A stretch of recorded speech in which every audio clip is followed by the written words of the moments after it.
नमस्कार, मैं राकेश दुबे और आप देख रहे हैं न्यूज़ 70।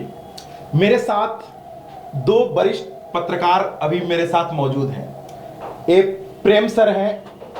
हम लोग इनसे जानने का कोशिश करेंगे कि जो भी बिहार में मुख्यमंत्री का समाधान यात्रा चल रहा है, तो समाधान यात्रा से पूरे बिहार में क्या क्या समाधान हो रहा है, जहां जहां पे मुख्यमंत्री जी जा रहे हैं वहां पे क्या समाधान हो रहा है, उसके बारे में हम एक बार प्रेम सर से जानने का कोशिश करेंगे। प्रेम सर, सबसे पहले न्यूज़ 17 में आपका स्वागत है। नमस्ते सर, हम लोग तो बहुत सारे जगह में समाधान यात्रा में गए हैं, लेकिन यही देख रहे हैं कि जहां जहां पे हम लोग जा रहे हैं वहां वहां पे सिर्फ नीतीश कुमार जी का विरोध हो रहा है। लोग ये बोल रहे हैं कि हम इनको आने से मेरा कोई समस्या का समाधान नहीं हो रहा है। जब तक आखिर लोगों से मिलेंगे नहीं तो समस्या के बारे में जानेंगे कैसे। ये सिर्फ अपने सरकार के लोगों से ही घिरे रहते हैं। इसके बारे में सर क्या आपको लगता है? तो देखिए, नीतीश जी तो हमारे घर के बगल के हैं जी। और हम लोग का 4 बार एमपी भी रहे और हमसे बहुत नज़दीकी रिश्ता है उनका। लेकिन आज नीतीश जी एक कॉकस गिरोह में फंसे हुए हैं और ये जो समाधान यात्रा कर रहे हैं इसका कोई औचित्य नहीं है और सरकारी संसाधन का दुरुपयोग हो रहा है और करोड़ों रुपया एक गरीब प्रदेश का बेकार में खर्च हो रहा है। इनको रैंडम जाना चाहिए था। ये तो जहाँ जाते हैं वहाँ का पहले से डीएम एसडीएम ये सब सारा तैयारी करता है और इनको सेलेक्टेड लोगों से मिलवाया जाता है और उसको बताया भी जाता है कि तुमको क्या बोलना है और इसका कोई उपयोगिता नहीं है। और नीतीश जी ऐसे व्यक्तिगत बहुत अच्छे व्यक्ति हैं, इसमें कोई दो राय नहीं है, लेकिन अभी इनका जो गैंग बन गया ये सही नहीं है और ये अफसर इनको गुमराह कर रहा है। जो अधिकारी लोग हैं इनको गुमराह कर रहा है और इनको सही फीडबैक नहीं मिल रहा है। ग्राउंड लेवल पर स्थिति बहुत ही उल्टा है जो कहीं दिख नहीं रहा है। सर, कहीं कहीं पे हम लोग जाते हैं तो ये भी देखते हैं कि जो वहाँ का हैंडपंप होता है अगल बगल के जो गवर्नमेंट का, उसको अगर कहीं खराब है, अगर बन नहीं पा रहा है तो उसको उखाड़ करके लेकर के चला जाता है पीएचडी विभाग में। कहीं जहाँ पर जाते हैं वहाँ पर रोड सड़क 2 दिन के अंदर में बना दी जाती है, जिसका कोई क्वालिटी भी सर नहीं होता है, सिर्फ दिखावे के लिए होता है। तो लोगों के सर समस्या का समाधान कहाँ हो रहा है सर? देखिए, लोग तो इनसे मिल ही नहीं पा रहा है, तो जब लोग नहीं मिलेगा उसका समस्या का समाधान क्या होगा? और जो व्यक्ति लगातार 17 साल से मुख्यमंत्री हो और उसके बाद भी समस्या का समाधान नहीं कर पाया हो और समाधान ढूंढ रहे हैं, तो यह सिर्फ इनका एक पॉलिटिकल स्टैंड है। इससे कुछ लाभ किसी को नहीं हो रहा है। और आप जाइए गांव में जाकर, हम लोग तो जाते हैं, गांव से जुड़े हुए हैं। गांव में अभी भी इंदिरा आवास में 30,000 रुपया लिया जा रहा है। इनका जो नल जल स्कीम है वो इतना घटिया है कि कई टंकी और पाइप इनका सब 1 साल भी नहीं चलता है और जम के कमीशन खोरी हो रहा है, कट मनी हो रहा है। इनका जो थानेदार है, एक थानेदार करोड़पति हो गया, लाखों में उसका वसूली हो रहा है। पूरा व्यवस्था चरमरा गया है, थाना बिक रहा है, थाना का नीलामी होता है। तो यह सब इस समाधान यात्रा कुछ नहीं है, ये बस ये पॉलिटिकल माइलेज लेने का ही प्रयास कर रहे हैं। और अगर इनको सही में कुछ करना था तो इनको बिना बताए जाना चाहिए था कि किसी पंचायत में चले जाएं, किसी गांव में चले जाएं, तब इनको हकीकत से सामना होगा। और ऐसे नीतीश जी ज़मीन से जुड़े व्यक्ति हैं, ये ग्राउंड लेवल के बारे में इनको सब जानकारी है, लेकिन ये सिर्फ एक नाटक कर रहे हैं। सर, आपको नहीं लगता कि जब से इन्होंने राजद के साथ आया है तब से बिहार में जो है लोग जैसा विपक्ष बार बार बोल रहा है कि जंगल राज 2 आ गया? क्या आपको लगता है कि जिस समय भाजपा के साथ में थे उस समय भी अपराध की संख्या और अपराध का ग्राफ इतना ही बढ़ रहा था और अभी जो अपराध का ग्राफ है उससे दुगुना कहीं बढ़ गया है? देखिए, 2000 से 2005 का जो इनका टर्म था ये बहुत ही स्वर्णिम काल था बिहार के लिए। और उसके बाद डिटोरिएशन शुरू हुआ और अभी जब से महागठबंधन के साथ गए हैं, अभी एक पुलिस अधिकारी, हम नाम नहीं बताना चाहेंगे, वो बता रहा था कि उस पर इतना दबाव आता है अपराधी को छोड़ने का, अपराधी के साथ मैनेज करने का, कि वो बड़ा सब लोग प्रेशराइज है और क्राइम भी बढ़ रहा है। क्रिमिनल जो कल तक बिल में दुबका हुआ था वो सब बाहर आ गया है और अपराध और बढ़ेगा। अपराध कंट्रोल में नहीं है। बिहार का स्थिति बहुत ही अराजक होते जा रहा है। थोड़ा सा सर जातीय हिंसा भी आजकल ज़्यादा फैल रहा है। आप देखे होंगे कुछ दिन पहले छपरा में वो राजपूत और अहिर को लेकर के कुछ चल रहा था कि लोग बोल रहा था कि नहीं है, राजपूत के लोगों को देखे होंगे कुछ यादव समाज के लोगों के द्वारा पीट पीट करके हत्या कर दी गई, जिसमें 2 बच्चे का मौत हो गया था। इस पे भी बहुत सारे जातीय रंग दिया गया, जिससे कि जातीय हिंसा भी बहुत सारा ऐसा फैल रहा है। हमको तो कभी कभी बहुत आश्चर्य होता है कि मुख्यमंत्री जी इंजीनियर हैं और बख्तियारपुर में इनका लालन पालन हुआ, और हम लोग के साथ ही दरी पर भी बैठे हैं और बहुत पैदल भी हमारे साथ ही चले हैं। और यह व्यक्ति इतना कैसे डाइवर्ट हो गया है कि आज ये जाति गिनने का बात करते हैं और जातीय जनगणना करा रहे हैं। हमको कहना है कि अगर आपको सही में कुछ गिनना था तो गरीब का गणना कराते, बेरोजगार का गणना कराते हैं। और अब किसी जाति को गिनकर क्या कीजिएगा? आप जिसको स्वर्ण के श्रेणी में रखते हैं उसमें कई लोग रिक्शा चला रहा है, मजदूरी कर रहा है, उसके घर में खाना नहीं है। तो यह जातीय द्वेष पैदा करना, और अभी तो ये ऐसे लोग के साथ हैं जो कल 15 साल शासन में इसलिए रहा कि बूढ़ा बाल साफ करो, तो वो तो कहीं ना कहीं हिडन योजना है कि लोगों में नफरत का बीज वो लोगों को आपस में लड़ाओ और उसका वोट वो प्राप्त करें। सर, हम एक बात क्लियर कट आपसे पूछना चाह रहे हैं कि क्या ये आपको लग रहा है ना कि थोड़ा सा जब से आरजेडी में गए हैं तब से कुछ प्रेशर में ज़्यादा ही चल रहे हैं? अभी तो इनका चेहरा का हाव भाव भी आप देख सकते हैं कि अंदर से बहुत हताश हैं। और इस समाधान यात्रा भी इसलिए निकल गए यात्रा पर कि यहाँ रहते थे इनको मुख्यमंत्री का पद छोड़ने के लिए प्रेशर बनाया जाता, और ये पुतला की तरह काम कर रहे हैं। इनका अब अपना कुछ नहीं है। तेजस्वी के वही लालू का जो मकर जाल है, इसमें बुरी तरह नीतीश जी फंस चुके हैं।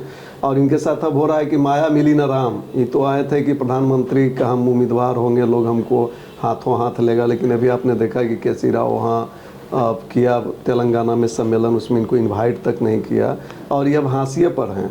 और कहीं ना कहीं अपने आप को ही हताश, निराश और बहुत मजबूर मुख्यमंत्री के जो इनका चेहरा पर भी झलकता है। बहुत ही शालीन व्यक्ति थे, कभी भी अभद्र भाषा और उग्र नहीं होते थे, लेकिन अभी बात बात में गुस्सा हो जाते हैं, बात बात में आप शब्द का प्रयोग कर रहे हैं, तो कहीं ना कहीं इनका हताशा दिख रहा है। मुकुंद जी, आपको क्या लगता है, आप भी बहुत दिनों से पत्रकारिता में हैं और आप श्रमजीवी पत्रकार यूनियन के महासचिव भी हैं, तो आपको क्या लगता है कि समाधान यात्रा को आप किस रूप में देखते हैं? मुख्यमंत्री का जो समाधान यात्रा है, ये समाधान यात्रा किस बात का? जब हम जा रहे हैं जिस जगह पर, वहाँ के गरीबों से, वहाँ के मजबूर लोगों से अगर हम डायरेक्ट नहीं मिल रहे हैं, जिस जगह पर आप देखे होंगे पूरे समाधान यात्रा के दौरान वो जिस जगह पर जिन लोगों से मिले हैं वहाँ उनके ही सरकारी तंत्र के लोग घेर करके रहे हैं। जैसे कि हम लोग पत्रकार हैं तो हम लोग जब जाते हैं तो पता चलता है जो मुख्यमंत्री का यहाँ समाधान यात्रा आ रहा है, यानी कि दिन मतलब 24 घंटे पहले से अधिकारी वहाँ पर कैंप किए रहते हैं। अब अधिकारी अगर वहाँ पर कैंप किए हुए हैं तो उस जगह पर क्या गरीबों की फरियाद सुनी जाएगी? या जो अधिकारी वहाँ कैंप कर रहे हैं वो उसी जिला के अधिकारी हैं जहाँ मुख्यमंत्री गए हैं, उस जिले के अधिकारी को तो पहले से पता है जो यहाँ क्या प्रॉब्लम है, क्या समस्या है।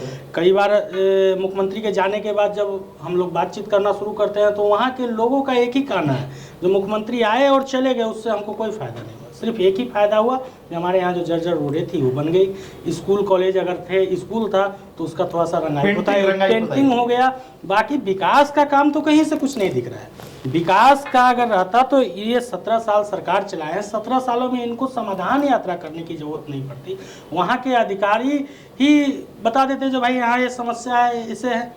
दूसरी चीज़ है, इनके समाधान यात्रा से इनको पॉलिटिकल माइलेज लेना है। पॉलिटिकल माइलेज लेने के लिए कुछ भी कर सकते हैं, चूँकि मुख्यमंत्री हैं, ये कहीं भी बिहार में जा सकते हैं, पर इनके समाधान यात्रा से किसी का प्रॉफिट नहीं हो सकता, हमको तो कोई जनता के प्रॉफिट नहीं हो। जिस प्रकार से हो रहा है, कहीं ना कहीं पब्लिक का जो मूवमेंट है और खराब होते जा रहा है इनके प्रति। पब्लिक का देखिए, नीतीश कुमार के पास, नीतीश कुमार को जितना भी हम लोग बोलेंगे, नीतीश कुमार उतने भी कमज़ोर पॉलिटिक्स के खिलाड़ी नहीं है। मतलब उनके पास भी बहुत सारी चीज़ें हैं। अब वो उनका जो 2-3 कामें हैं उसको लेकर अभी तक जनता का रुझान उन पे बना हुआ है। कितनी भी प्रक्रिया होती है, कितना भी चुनाव होता है, लेकिन लोग जो है सो नीतीश कुमार को देते हैं, क्योंकि सुशासन की उपाधि उन्हीं की सरकार में मिली थी। हम लोग पहले भी जब हम लोग थे तो पहले भी जिस वक्त पुरानी सरकार थी जिसके गठबंधन में भी वो है, तो उस वक्त क्या स्थिति थी मैं मानता हूँ जो 15 साल पहले स्थिति कुछ अलग होगी, क्योंकि उतना डेवलपमेंट नहीं था, लेकिन अब जो है सो स्थिति कुछ सुधरी है। तो 5, जैसा प्रेम जी बता रहे थे, जो सरकार जब वो चुनाव जीत करके आए थे सुशासन के नाम पर, तो 5 साल उनकी सरकार ठीक ठाक चली। 5 साल के बाद वो फिर गड़बड़ाने लगे। जब चुनाव का नज़दीकी समय आता है तो उनका एक ही फंडा है जो समाधान यात्रा पब्लिकों के बीच जाइए, लेकिन जब वो पब्लिक के बीच जाते हैं तो पब्लिक की समस्या कहाँ सुनते हैं। उनके पब्लिक जो एप्लीकेशन देता है, जो एप्लीकेशन दिया वो कहाँ जाता है और कितना कार्रवाई होता है उस पर और कितना वो एक्शन लेते हैं, ये तो अलग चीज़ तो मिल ही नहीं पाता। दूसरी चीज़ें देखिए, जो ये तो समाधान मुख्यमंत्री जा करके गांव-गांव मिल रहे हैं लोगों को, उनका जो जनता दरबार लगता है उसमें जो लोगों को बुलाते हैं उसका कभी कैटेगरी आपने चेक किया है? उस जनता दरबार में जाने के लिए जनता को 2 जोड़ा चप्पल घिसना पड़ता है। मुख्यमंत्री का जो जनता दरबार यहाँ पर लगता है, उस जनता दरबार में जो फरियादी जाते हैं, हम लोगों ने कई बार यह वाच किया है, जो एक ही फरियादी 3 बार जाते हैं मुख्यमंत्री के पास। भाई आप जो है सो राज्य के मुख्यमंत्री हैं, आपके पास अगर कोई समस्या या किसी भी कंप्लेंट कोई भी मामला आता है तुरंत सॉर्ट आउट होना चाहिए, क्योंकि जनता गांव से चल करके आपके दरबार में आती है। लेकिन अगर उनको सॉर्ट आउट नहीं होता है और फिर वो दोबारा आते हैं तो फिर इस जनता दरबार से तो कोई मतलब है नहीं। दूसरी चीज़ है, जो मुख्यमंत्री के इधर जो नीतीश कुमार की सरकार पिछले 2 टर्म से हुई है, इसमें कहीं कुछ हुआ नहीं है। अफसर जो हैं वो तानाशाह हो गए हैं, अफसर तानाशाह हो गए हैं। और अफसर का मामला ऐसा है, जो अगर एक अधिकारी ने कुछ कह दिया, अधिकारी इस तरीके से तानाशाह हो गए हैं, जो अधिकारी जो कहेंगे वही चीज़ हो। उनके खिलाफ आप मुख्यमंत्री तक चले जाइए। अभी तो तुरंत एक ताज़ा मामला चल रहा है, डीजी और आईजी के बीच का। एक तरफ अधिकारी कह रहे हैं जो भाई हमारे साथ गाली गलौज हुआ है वो, और मुख्यमंत्री बोल रहे हैं ये गलत चीज़ है। अच्छा, एक चीज बताइए, इस पर ट्विटर पे अगर कोई अपना दर्द बताया? नहीं, ट्विटर पे बताने का मामला नहीं है इसमें। है जो अधिकारी जो थे वो अधिकारी एक जिम्मेवार पद पे बैठे हुए थे और ट्वीट करके उनको जानकारी नहीं देना चाहिए था। इसके लिए लिखित तो कंप्लेन सरकार को करते, सरकार उस पर जांच करती और कार्रवाई होती। ये मुख्यमंत्री का कहना था, जो अगर उनके साथ समस्या कुछ था तो हमको लिख करके देते और उस पर हम कार्रवाई भी करते। लेकिन अधिकारी का कहना है जो भाई हमने तो 2 बार पहले से ही लिख करके दिया था। जी।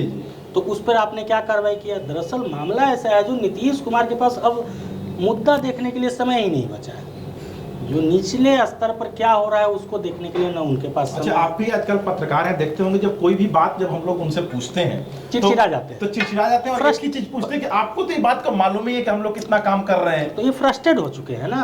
अब उनके दिमाग में, जैसे कि ये बता रहे थे प्रेम जी अभी, जो कुछ दिन पहले तक उनको यह लगा था, जिस वक्त बीजेपी गठबंधन के सरकार में थे, सरकार तो चल ही रही थी, उनका अपना अंदरूनी मामला जो हुआ, उनका अपना अंदरूनी क्या हुआ, उनको प्रधानमंत्री बनने के लिए लोग उकसाए और उसके लिए गठबंधन टूट गई। अब गठबंधन टूटने के बाद कुछ दिन तक तो वो इस प्रयास में थे कि भाई अब हम देश का चेहरा बन रहे हैं। लेकिन मामला जैसे ही यहाँ आया जो कांग्रेस का, तो कांग्रेस तो राहुल गांधी फिक्स उम्मीदवार हैं। जी। तो इसमें बहुत सारी परेशानियां हैं। अब जो है सो उनके साथ, जो सही प्रेम जी बता रहे थे, जो समाधान यात्रा एटेंडम निकालने का एक ही मामला है, जो यहाँ सरकार में कहीं ना कहीं है। बीच में कुछ बातें भी आई थी जो सरकार में कुछ ऐसा हो रहा है, मुख्यमंत्री के लिए है, फलाना है।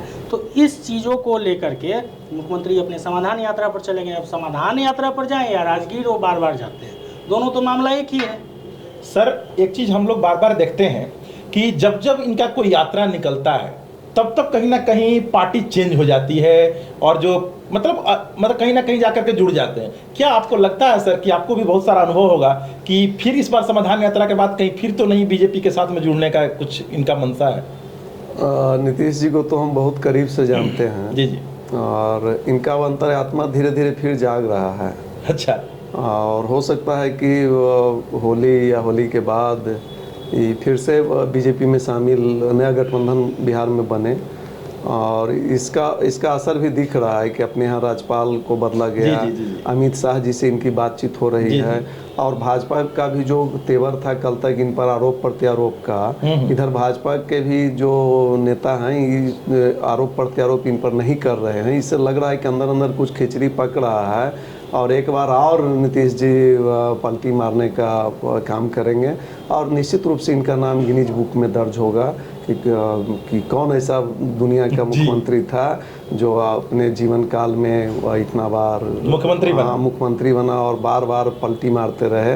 तो यह एक बहुत जल्द आपको कुछ शुभ संकेत मिलेगा। हमको तो लगता है कि हो सकता है कि होली के पहले भी केसरिया रंग में ही होली खेलें। तो ऐसा असर दिख रहा है, कारण कि यहाँ बहुत कंफर्टेबल नहीं है।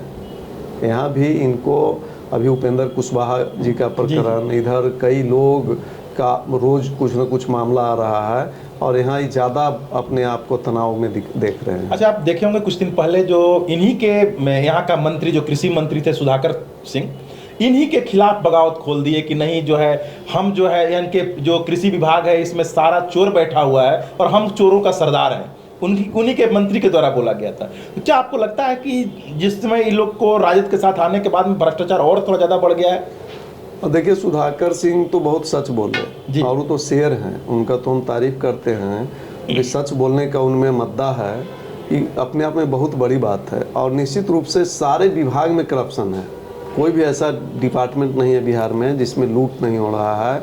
और ये तो मांझी जी भी बोले थे कि ओवर एस्टिमेट बन रहा है, 5 लाख का एस्टिमेट को 15 लाख बनाया जाता है और बाकी जो पैसा है 40-50% कट मनी में जा रहा है। तो सुधाकर जी सही बोले हैं और यह इसमें कहीं कुछ ऐसा बात नहीं है। और ऐसा नहीं है कि राजद में आने से भ्रष्टाचार बढ़ा है, जब ये एनडीए के साथ भी थे उस समय भी करप्शन चरम पर था। और आप सोचिए कि कई मंत्री और इनका कई IAS IPS जिस पर अभी ईडी और आर्थिक अपराध इकाई रेड कर रहा है, बालू माफिया, शराब माफिया, कई तरह के लोगों से इन लोगों का साठगांठ है। तो ये तो दुर्भाग्यपूर्ण है और निश्चित रूप से बिहार के लिए ये अच्छा नहीं हो रहा है। सर आज देखे होंगे कुछ दिन पहले जो जेपी यूनिवर्सिटी है छपरा में, एक जेपी यूनिवर्सिटी के जो रजिस्ट्रार हैं सर, ये तो थोड़ा सरकार के ही पक्ष में आता होगा, राज्यपाल के यहाँ से ही होता है ये सब सारा कुछ, जो भी राज्यपाल को भी बदल दिया गया है। वहाँ पर कोई एक RP बबलू बोल करके रजिस्ट्रार है, उनके ऊपर ईडी का सर 7 मामला है, जिसमें कि बहुत सारे मामला में दोषी भी हैं। इसके बावजूद भी सर उनको जेपी यूनिवर्सिटी का रजिस्ट्रार बनाते हुए मगध यूनिवर्सिटी का भी चार्ज दिया गया है। और सर आप कहीं का उनको एक VC भी बना दिया गया, 3 जगहों का चार्ज सर उनको दिया गया है, जिसमें कि सर आप देख रहे होंगे सारे जगह का जो सर सेशन है वो 2-2, 3-3 साल ऑलरेडी लेट चल रहा है। सर शिक्षा जगत को कितना नीचे तक लोग गिरा करके रख दिया है। और देखिए विगत 20 साल से यूनिवर्सिटी का कोई ऑडिट नहीं हुआ है, कोई इसका लेखा जोखा नहीं है, इतना भी UGC और जहाँ जहाँ से पैसा आया है इसका कोई हिसाब किताब नहीं है। CAG भी इस पर आपत्ति दर्ज कराया है। और यहाँ तो VC का पद बिकता है, ये तो पहले भी बिका है, देवानंद कुमार भी VC का पद बेचे और ये भी फागू चौहान जी भी, यहाँ पूरे पैसे का खेल चला है।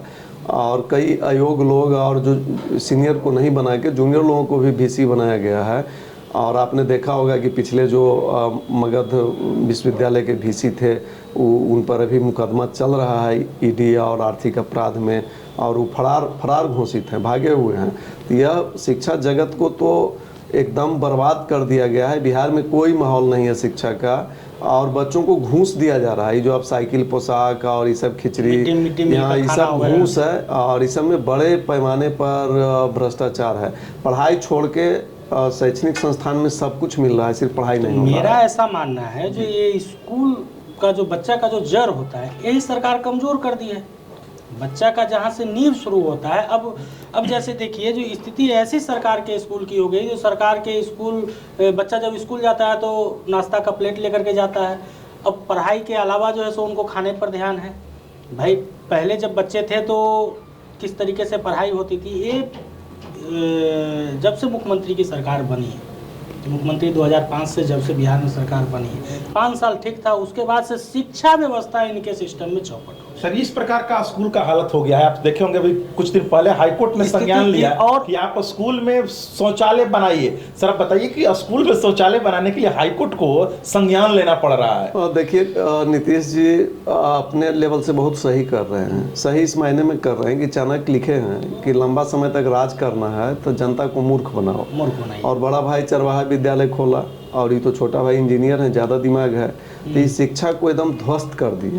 पढ़ाई नहीं करना है, उसको घूस दीजिए, सबको पास करा दीजिए। आज देखिए कहीं कहीं पे समाजसेवी लोग जो हैं वो क्या करते हैं, स्कूल में जाकर के अगर टीचर से कुछ बात करने का कोशिश करते हैं तो एक तरफ से ये जो अधिकारी हैं वो तानाशाही के टाइप में, जो नहीं भाई आप मेरे स्कूल में नहीं आकर के कुछ पूछ नहीं सकते हैं, जबकि उनका अभी जांच किया जाए तो उनके कितने शिक्षक पत्रकारों पर रोक लगाया गया है। पत्रकार का तो गिरवर पांडे है, अपर निदेशक है शिक्षा में, वो बजाते चिट्ठी जारी किया है, पत्रकार भी नहीं आ सकते हैं, पत्रकार विद्यालय में प्रवेश नहीं करेगा। सोचिए ये अंग्रेज के समय भी कानून नहीं था, तो अंग्रेज से भी बड़ा अंग्रेज का औलाद है कि पत्रकार की एंट्री स्कूल में बंद कर दिया। अगर आप स्कूल में जाते हैं तो आपको सरकारी काम में बाधा डालने का मुकदमा आप पर हो सकता है, फिर आपको बेल लेना पड़ेगा। तो ये तो दुर्भाग्यपूर्ण है। आखिर चौथा स्तंभ को क्यों रोका जा रहा है? एक चीज बताते हैं, स्कूल का मामला तो छोड़ दीजिए, नीति मुख्यमंत्री के सरकार में आप स्कूल अस्पताल कहीं भी चले जाइए, कहीं भी आप सरकार की लापरवाही, सरकार की नाकामी को दिखाइएगा तो आपको रोका जाएगा। और देखिए अब मामला एक जो अभी आपने सवाल किया है पत्रकार पर, लोकतंत्र के चौथे स्तंभ, तो मामला यहाँ पर यह है जो अब आप लोकतंत्र के चौथे स्तंभ को स्तंभ समझ रहे हैं। जिस तरीके से मीडिया का बंदरबाट शुरू करवाए हैं सरकार के द्वारा जिस तरीके से मीडिया को कमज़ोर करने की साजिश रची जा रही है, तो लोकतंत्र तो खतरे में है। अब चौथा स्तंभ बचा कहाँ है? अभी सरकार से आपको जो पूछना है वो सवाल आप नहीं पूछ सकते हैं। आप अगर उनसे पूछते हैं तो आप पर FIR हो जाएगा, आप जेल चले जाइएगा, आप पूछने लायक नहीं रहिएगा। मामला देखिए अभी उत्तर प्रदेश का, ये बिहार का ही क्यों बोलेंगे। उत्तर प्रदेश के एक स्कूल में नमक रोटी खिलाया जा रहा था, हमारा ही पत्रकार गए वहाँ जा कर के जब उस चीज़ों को दिखाया तो स्कूल भी उसी जगह पर है, टीचर भी वहीं है, लेकिन पत्रकार को जेल डाल दिया गया। अब इस पर पूछिए सरकार से सवाल, भाई पत्रकार की क्या गलती थी? तो आपको क्या लगता है कि अब की लोकतंत्र खतरे में है? लोकतंत्र नहीं, मीडिया को कमजोर करने की साजिश हो गई है। मीडिया को कमजोर करने की साजिश वो भी इधर 2013-14 के बाद से शुरू हुई है। मीडिया को कमजोर, जिस तरीके से मीडिया संस्थान को चलाने के लिए जो मानक पैमाना होता था, मीडिया हाउसेस होती थी, दिल्ली में RNI डिपार्टमेंट होता था, उसके बाद जो है जिस तरीके सूचना जनसंपर्क विभाग होता था, सूचना जनसंपर्क विभाग अभी भी जगह पर काम कर रहा है। ये नया जो मीडिया आ गया है, इस मीडिया पर ना कोई मानक है ना पैमाना है। सरकार भी इस पे ध्यान नहीं देती है कि भाई मीडिया आपस में ही अपना उलझते रहे, हमारा तो काम बन रहा है। और जितना सिस्टम कमज़ोर होगा, चूँकि देखिए मामला ऐसा है, जो मीडिया वाला जो मामला था तो मीडिया ही सवाल पूछती थी, अब मीडिया को ही रोक दिया गया। अब मुख्यमंत्री के कार्यक्रम को देख लीजिए ना, मुख्यमंत्री के कार्यक्रम में मीडिया का जाना बंद, फोटोग्राफर नहीं जा सकते हैं, भाई जो फोटो हम भेजेंगे वो छापिए। तो कहीं ना कहीं ये कमजोरी है, और अगर मीडिया कमजोर होती है तो सही लोकतंत्र का कल्पना नहीं। चलिए, तो आप लोगों ने देखा कि प्रेम जी और मुकुंद जी ने नीतीश कुमार जी के समाधान यात्रा को लेकर के और बिहार की जो शिक्षा व्यवस्था है उसको लेकर के इन्होंने अपना अपना राय दिया। बात बाकी इन लोगों का राय कैसा लगा, एक बार वीडियो में कमेंट करके जरूर बताइएगा। नमस्कार।